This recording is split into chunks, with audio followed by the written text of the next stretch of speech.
Hello everyone, আসসালামু আলাইকুম। Welcome back to my channel. আশা করছি সবাই ভালো আছেন। আমরা আলহামদুলিল্লাহ ভালো আছি।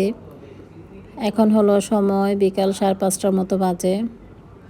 কিছু ভালো লাগছিল না আজকে আসলে, তাই বেলকনিতে একটু বসে আছি। আর এমনিতে আমাদের বেলকনিতে তেমন বেশি বসা হয় না, সামনেতে কাজ চলতেছে, অনেক লোকজন দেখা যায়, তাই ওর আব্বু বেলকনিতে একটু বসতে দেয় না আর কি। তাই আমি আজকে একটু এসেছি। আজকে এখানে যেহেতু কাজ নেই, তাই সামনে কিন্তু কনস্ট্রাকশনে কাজ চলতেছে, অনেক শব্দ হয়। তো একটু বেলকনিতে বসে আছি, ভালো লাগতেছিল না কিছুই। তো এখানে যখন আমি বসে আছি আমার গাছের কাছে, তখন আমি নিচে দেখতে পেলাম একটা মেয়ে রাস্তায় বসে পাথর দিয়ে খেলা করতেছে। আসলে আমার কাছে দেখে ছোটোবেলার কথা বারবার মনে পড়তেছে। তা আমি একটু ভিডিও করতেছিলাম, ও কিন্তু বুঝতেই পারেনি। তো ছোটোবেলার কথা আমার মনে পড়ে গিয়েছে। আমরা ফ্রেন্ডরা কিন্তু সবাই মিলে বসে এভাবে পাথর দিয়ে খেলা করতাম, খুবই ভালো লাগতো। তখন অবশ্য পাথর ছিল না, মানে ছোট ছোট ইটের কণা দিয়ে আমরা খেলতাম। তো সেই জিনিসটা দেখে আমার কাছে খুবই ভালো লেগেছে, তাই আপনাদের সঙ্গে একটু শেয়ার করলাম। আর আপনারা ছোটোবেলায় কে কে এভাবে খেলেছেন অবশ্য আমার সঙ্গে শেয়ার করবেন, মানে আমাকে কমেন্টের মাধ্যমে জানাবেন, তাহলে আমার কাছে ভালো লাগবে। আসলে লকডাউনে এখন কিছুই ভালো লাগতেছে না, বাসায় রান্না বাড়া খাওয়া দাওয়া, এখন আর কোনো কিছুই মন বসতেছে না। তো আজকে আমি তৈরি করব বাচ্চাদের জন্য বিকেলের খাবার। তো আমি এখানে নান রুটি তৈরি করব আজকে। আমি ইস্ট নিয়েছি 3 টেবিল স্পুন পরিমাণ। ইস্টটাকে আমি আগে অ্যাক্টিভ করে নিয়েছি। তারপর দিয়ে দিয়েছি বোলের মধ্যে। আর এখানে 2 কাপ পরিমাণ ময়দা নিয়েছি। তার সাথে দিয়ে দিলাম সয়াবিন তেল।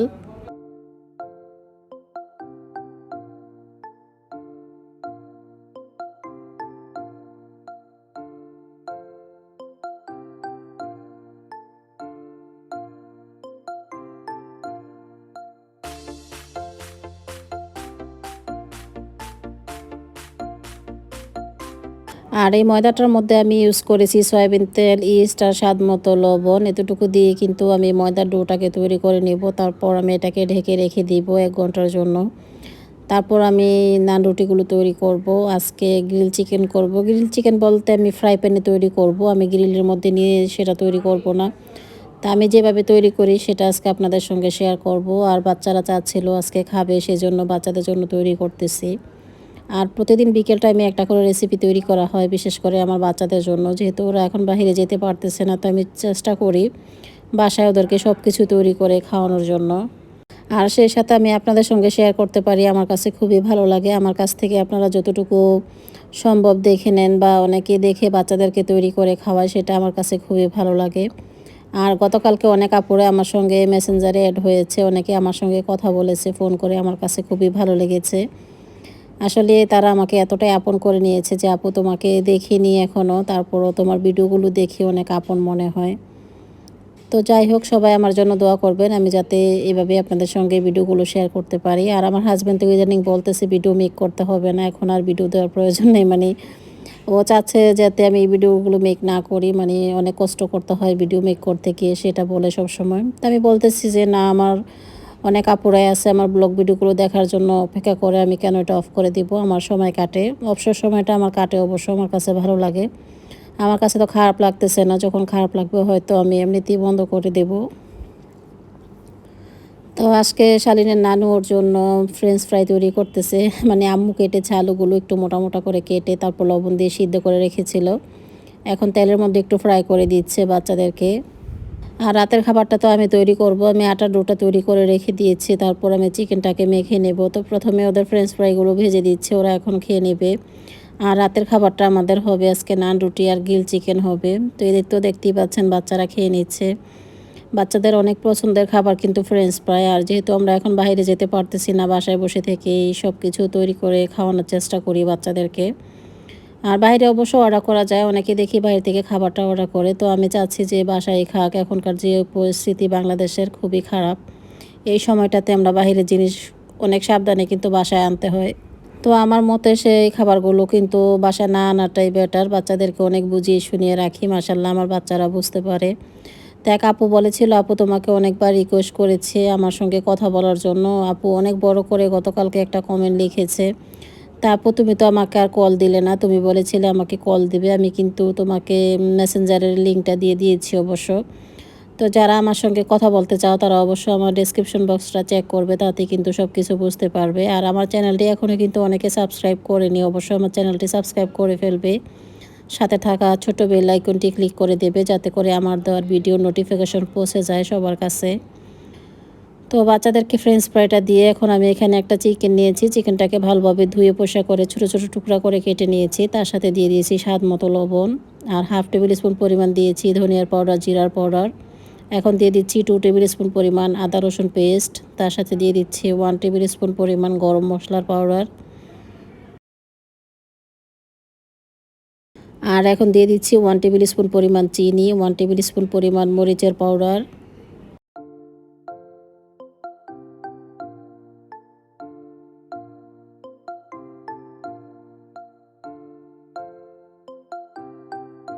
আর এখানে আমি দিয়ে দিচ্ছি টক দই। টক দইটা একটু পানি ছেড়ে দিয়েছে অবশ্য। তো টক দইটা আমি দিয়ে দেবো হাফ কাপ পরিমাণ।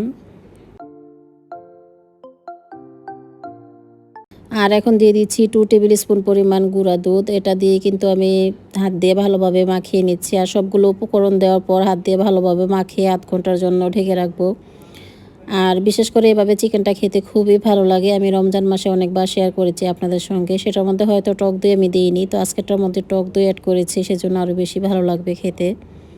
তো আমি একটা প্লেট দিয়ে ঢেকে রেখে দিচ্ছি সাইডে 30 মিনিটের জন্য। তারপর আমি এগুলো এক এক করে ফ্রাই করব।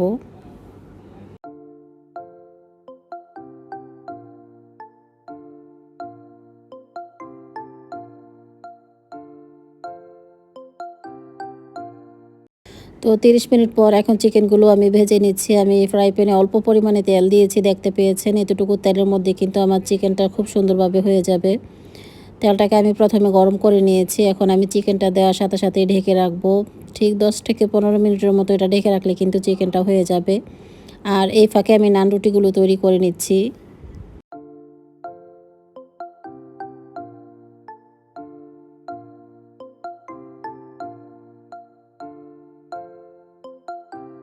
আর এখানে দেখতে পাচ্ছেন কিছু শিং মাছ আমার ফ্রেন্ড পাঠিয়েছে ওর বাসা থেকে। গতকালকে ও আমাকে কল দিয়েছিল যে তোমাদের বাসায় কিছু মাছ পাঠিয়ে দিয়েছে, ও ওর কেয়ারটেকার দিয়ে পাঠিয়ে দিয়েছে।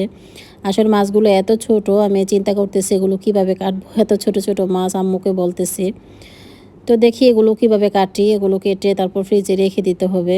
তো এখন আমি চুলাতে একটি কড়াই বসিয়ে দিয়েছি। কড়াইয়ের মধ্যে আমি দিয়ে দিব নান রুটিগুলো। রুটিটা আমার তৈরি করা হয়ে গিয়েছে। আমি রুটিটা একটু মোটা করে তৈরি করেছি।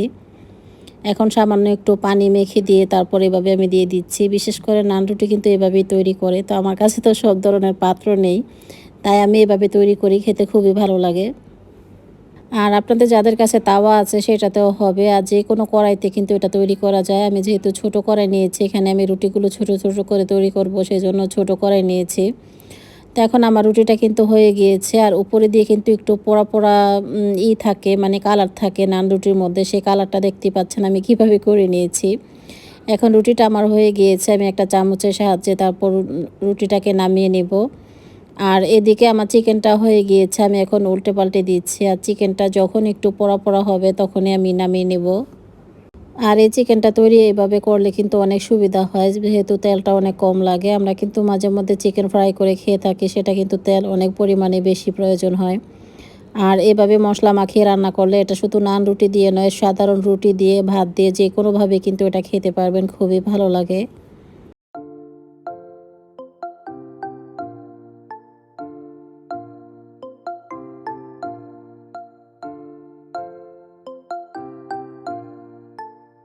তো এখন আমি একটা তাওয়াতে দিয়ে দিয়েছি। প্রথমে আমি ছোট কড়াইতে দিয়েছিলাম, সেটা ধরতে আমার সুবিধা মনে হচ্ছে না। সেজন্য আমি ভালোভাবে ধরার জন্য আমাদের যে সাধারণ রুটিটা আমরা তাওয়াতে সেঁকে থাকি, সেই তাওয়াটাই আমি ইউজ করতেছি, দেখতেই পাচ্ছেন। এটাতে কিন্তু আরও বেশি সুন্দর হয়, যেহেতু এটা লোহার তাওয়াটা। সেটার মধ্যে খুব সুন্দর কিন্তু রুটিগুলো হচ্ছে, দেখতেই পাচ্ছেন। এক পিঠ হয়ে গিয়েছে, আরেক পিঠ আমি একটু কালার করে নিয়েছি। এটাতে করলে একটু সুবিধা হয়, বড় একটা পাত্রের মধ্যে করার চেষ্টা করবেন। তো এখনও রুটিটা হয়নি, আমি কাঁটা চামচ দিয়ে একটু আলগা করে দিচ্ছি, তারপর প্লেটে নিয়ে নিব।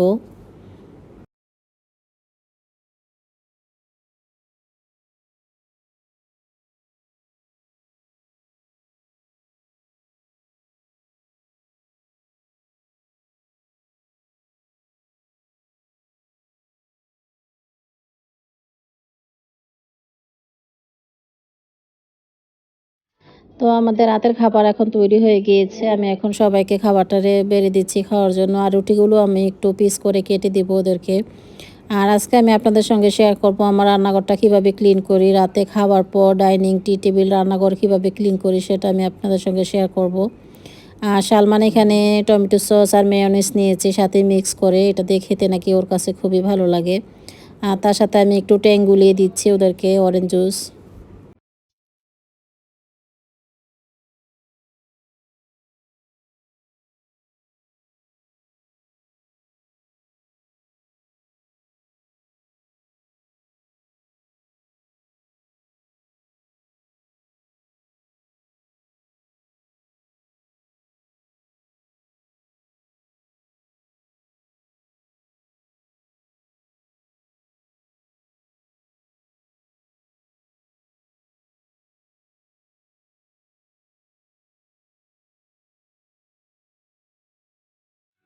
আর রাতের খাবার পর কিন্তু প্লেট বাটিগুলো ক্লিন করে রান্নাঘরটাকে ক্লিন করে যদি রেখে দেওয়া হয় তাহলে কিন্তু সকালবেলা রান্নাঘরটা একদম পরিষ্কার থাকে, মানে শুকনা থাকে।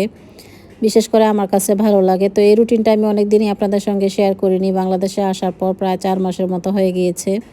আমার আগের ব্লগে অবশ্য আমি শেয়ার করেছি মালয়েশিয়ায় কীভাবে আমি রান্নাঘর ক্লিন করে থাকি। তো বাংলাদেশের রুটিনে আমার নেই, সেজন্য ভাবলাম আজকের এই ব্লগটি আপনাদের সঙ্গে শেয়ার করি।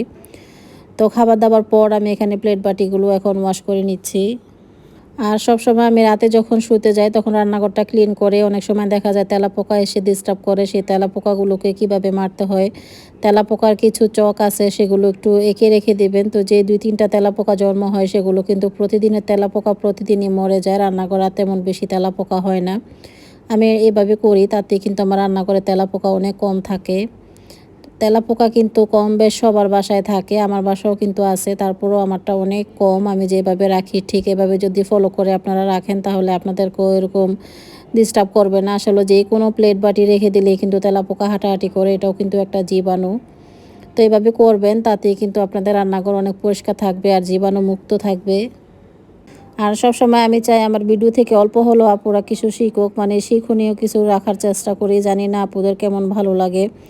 আর আমার ভিডিওগুলো আপনাদের কেমন লাগে সেটা অবশ্য কমেন্টের মাধ্যমে জানাবেন। তো আমি রান্নাঘরটা এখনও ক্লিন করিনি, শুধু প্লেট বাটি ধুয়ে বেসিনটা ক্লিন করেছি আর ডাইনিংটাকে ক্লিন করেছি। আর তার ফাঁকে কিন্তু কারেন্ট চলে গিয়েছিল। আর ইদানিং আমার ভিডিও আপলোড দিতে অনেক লেট হচ্ছে, অনেক আপুরাই ওয়েট করে আবার বলে থাকে যে আপু এত লেট করে কেন ভিডিও আপলোড দিচ্ছ। তো বাংলাদেশে ইন্টারনেট কিন্তু মাঝে মধ্যে প্রবলেম থাকে, আবার হঠাৎ করে কারেন্ট চলে যায়। দেখা যাচ্ছে আমি অনেক আপুদের সাথে কথা বলি, তখনই হঠাৎ মানে কারেন্ট চলে যায়। আমি যেহেতু মেসেঞ্জারে কথা বলি তখনই কিন্তু আর কথা বলা যায় না আপুদের সঙ্গে। তো অনেকেই ভাবতে পারে যে আমি ভিডিও বা কলটা কেটে দিয়েছি, কিন্তু আমি কল কাটিনি, এমনিতেই যখন কারেন্ট চলে যায় সেটা এমনিতেই কেটে যায়। তো আপুরা অবশ্যই বুঝে নেবে। তো বাংলাদেশের যে অবস্থা, কিছুক্ষণ পর পর কারেন্ট চলে যায়, তারপরও আমাদের এখানে ভালো আছে, অল্প সময়ের মধ্যে কিন্তু কারেন্ট আবার চলে আসে।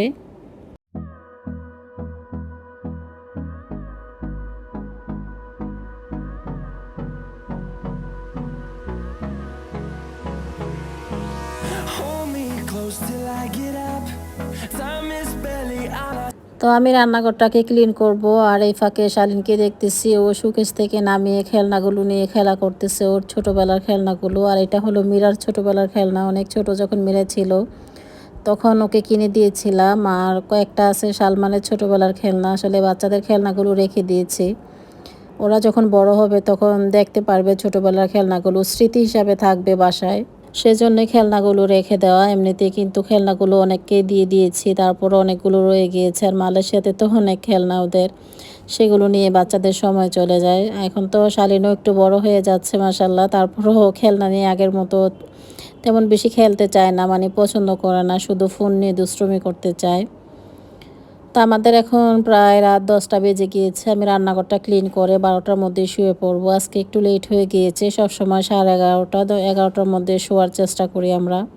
তো মীরা বসে একটা মুভি দেখতেছে, আমাকে বলল বসে দেখতে। আমি বললাম আমার হাতে কাজ শেষ করে তারপর তোমার সাথে বসে মুভি দেখব। আমি এখনও নামাজ পড়িনি অবশ্য, আমি রান্নাঘর ক্লিন করে তারপর নামাজ পড়বো, তারপর দেখি মীরার সাথে বসে মুভি দেখতে পারি কিনা, সময় থাকলে হয়তো দেখব।